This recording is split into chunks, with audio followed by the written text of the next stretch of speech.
पंजाब के मैदानी इलाकों में सर्दी बढ़ने से धुंध का राज खत्म होने लगा। हद्दे निगाह में बेहतरी के बाद M2 और लाहौर सियालकोट मोटरवे को ट्रैफिक के लिए खोल दिया गया। M3 फैजपुर से समंदरी और M5 शेरशाह से उच्च शरीफ तक बदस्तूर बंद।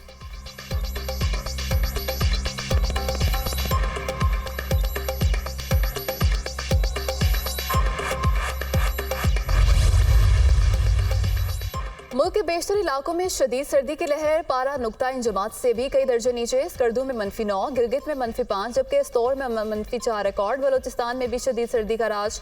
कल्लात में पारा -2 तक गिर गया।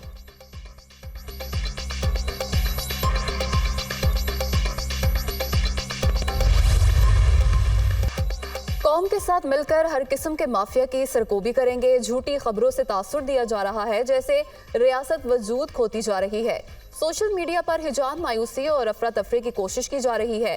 पाकिस्तान के बारे में अफवाहें और मनफी बातें बताई जा रही हैं। आपको पता होना चाहिए कलमे के नाम पर 2 ही रियासतें कायम हुई, रियासत तैयबा और रियासत पाकिस्तान, और ये महज इत्तफाक नहीं। पाकिस्तान वसाइल से माला माल है। हमारे पास ग्लेशियर, दरिया, पहाड़ और ज़रख़ेज़ ज़मीन है। 60 की दहाई में पाकिस्तान एशिया का तेजी से तरक्की करने वाला मुल्क था, लेकिन हमने कायदे आज़म के 3 ज़रूरी असूलों ईमान, इत्तेहाद, तंजीम को भुला दिया और तनज़्ज़ुल गाफ शिकार हुए। ग्रीन पाकिस्तान इनिशिएटिव का मकसद ज़राअत पर काम करना है। प्रोजेक्ट से हासिल होने वाली आमदन का बड़ा हिस्सा सूबों को दिया जाएगा, बाकी हिस्सा किसानों और ज़राई रिसर्च के लिए रखा जाएगा। तमाम अज़ला में एग्रीकल्चर मॉल्स का इनकाद किया जाएगा जहाँ किसानों को हर तरह की ज़राई सहूलियात मैसर होंगी। फौज का इसमें रोल सिर्फ अवाम और किसानों की खिदमत है। Army chief general Asim Munir का नेशनल फार्मर्स कन्वेंशन से खिताब। किसानों के पाक फौज जिंदाबाद के नारे।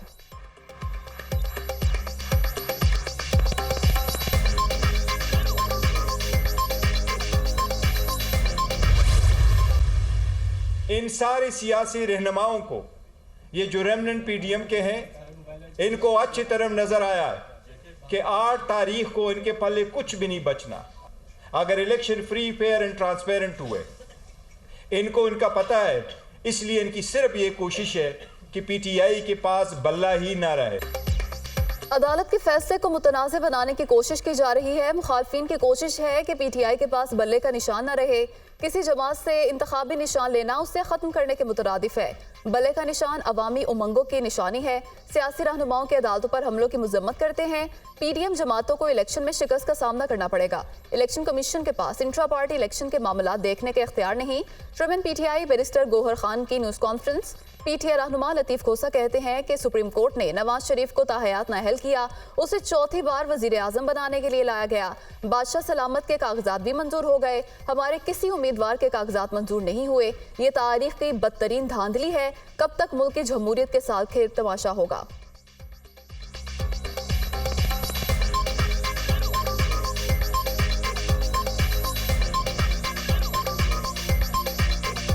हमने और आप सबने देखा कि जिस तरह इनके कागजात नामजदगी मंजूर किए गए, उन्हीं जिले सुबहानी के जिनको लाया गया है चौथी मरतबा वजीर आजम बनाने के लिए,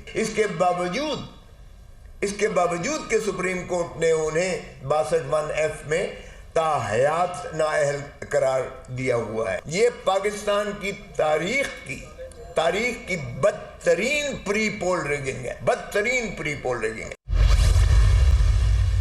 मेरा ईमान है, और ये शहर कराची में आज सुबह भी मैंने प्रेशर में कहा और कल भी, बट आई वांट टू से even at the cost of reputation कि ये पाकिस्तान का सबसे बड़ा कमाऊ शहर है।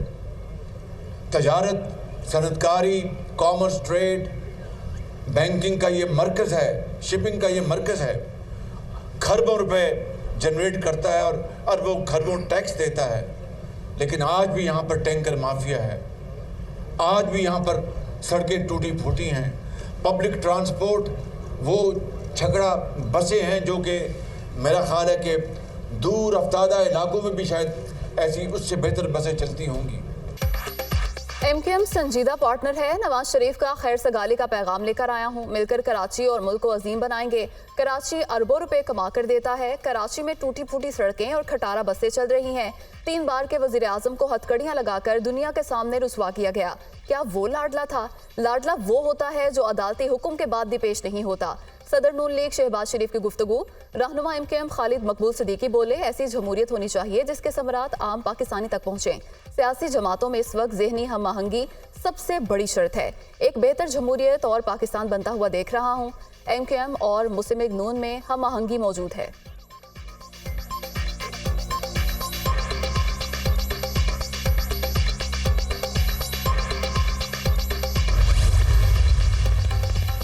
अमेरिका ने इसराइल के लिए $147.5 मिलियन के गोला बारूद और जंगी आलात की मंजूरी दे दी। जंगी साजो सामान की मंजूरी कांग्रेस की नजरसानी की कार्रवाई के बगैर हंगामी कवानीन के तहत दी गई है। आलमी मीडिया।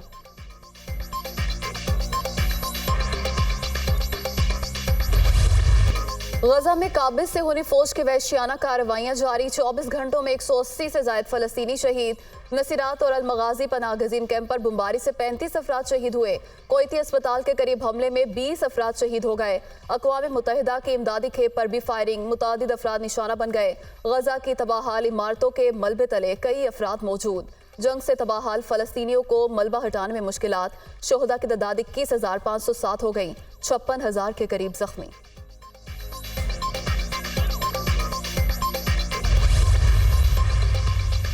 जनूबी अफ्रीका गजा में इसराइली जुल्म और बर्बरियत के खिलाफ आलमी अदालत इंसाफ में चला गया। इसराइल फलस्तीनियों की नस्लकुशी कर रहा है। आलमी अदालत इंसाफ फौरी नोटिस लेकर फलस्तीनियों की नस्लकुशी बंद करवाए। जनूबी अफ्रीका का दो टोक मौकिफ।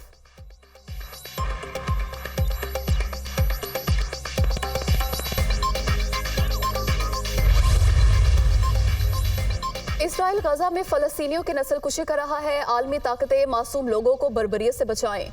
इसराइल फलस्तीनियों को मजबूर कर रहा है कि वो अपने घर छोड़ दें। बरवक्त एक्शन न लिया गया तो गजा कब्रिस्तान में बदल जाएगा। फलस्तीनी सफीर माजिद बामनिया का अक़वाम मुत्तहिदा के सलामती काउंसिल इजलास से खिताब।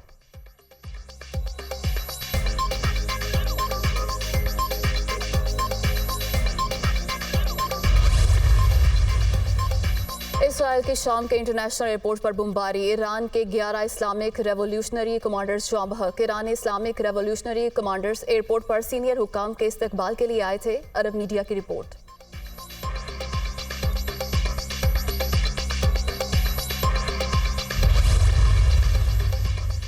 उम्मीदवारों के कागजात नामजदगी की स्क्रूटनी N127 लाहौर से बिलावल भुट्टो के कागजात नामजदगी पर फैसला आज सुनाया जाएगा। बिलावल भुट्टो के वकील ने एतराजात पर तहरीरी जवाब रिटर्निंग अफसर को जमा करा दिया। एतराज करने वाला N127 का वोटर ही नहीं, वकील का मौकिफ। मियांवाली में बानी PTI के कागजात नामजदगी पर मुखालिफ उम्मीदवार खुर्रम हमीद रोखड़ी ने एतराज आयद कर दिया। सजा याफ्ता होने और नाअहल करार दिए जाने पर कागजात मुस्तरद करने की इस्तदा फैसला आज शाम को सुनाया जाएगा। कराची के हल्का N242 में शहबाज शरीफ के कागजात नामजदगी पर भी एतराज दाखिल। करप्शन केसेस में मुलविस होने और मॉडल टाउन वाक़े की वजह से कागजात मुस्तरद करने की इस्तदा। N149 से जहांगीर तरीन की लीगल टीम रिटर्निंग अफसर के रूबरू पेश। एतराजात पर जवाब जमा करा दिए। PP 171 से साबिक वफाकी वजीर हमाद अजहर के कागजात नामजदगी पर एतराज दायर कर दिया गया।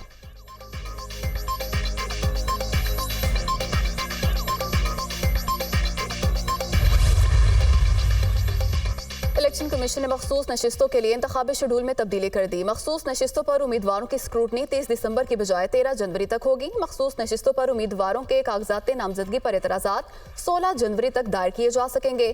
ट्राइब्यूनल्स 20 जनवरी तक एतराजात पर फैसला कर सकेंगे। उम्मीदवारों की हतमी फहरिस्त 23 जनवरी को जारी होगी। जनरल नशिस्तों के शेड्यूल में कोई तब्दीली नहीं की गई। इलेक्शन कमीशन का एलामिया।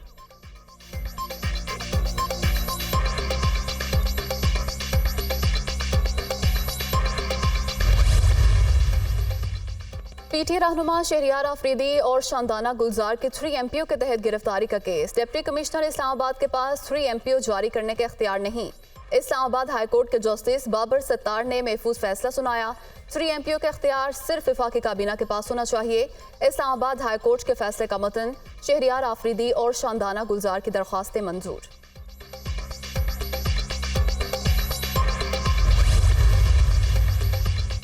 इलेक्शन का नतीजा वोट के जरिए आना चाहिए, नोट के जरिए नहीं। मुतनब्बे कर रहे हैं इलेक्शन के नाम पर सिलेक्शन ना हो। पीपल्स पार्टी की मुद्दत खत्म और MKM की शुरू हो रही है।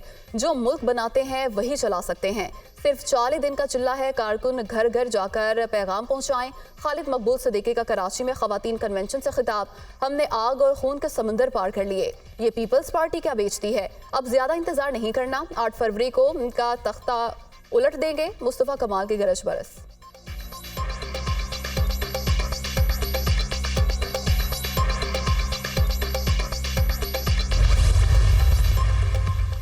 मेरे कागजात मुस्तरद हुए तो सुप्रीम कोर्ट तक जाऊंगी। ख्वाजा आसिफ झूठा प्रोपेगेंडा करके इलेक्शन से भागने की कोशिश कर रहे हैं। वो मेरे बेटे के मुजरिम हैं, उसे जिंदा लाश बनाकर छोड़ा गया। ख्वाजा आसिफ के वालिद ख्वाजा सफदर ने भी मुखालिफ उम्मीदवार के कागजात मुस्तरद करा के इलेक्शन जीता था। उस्मान डार की वालदा रेहाना डार की सियालकोट में मीडिया टॉक।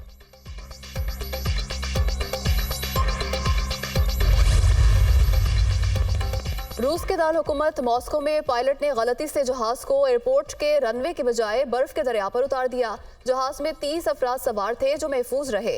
एविएशन हुकाम ने वाकये की तहकीकात के लिए इंक्वायरी कमेटी तश्कील दे दी।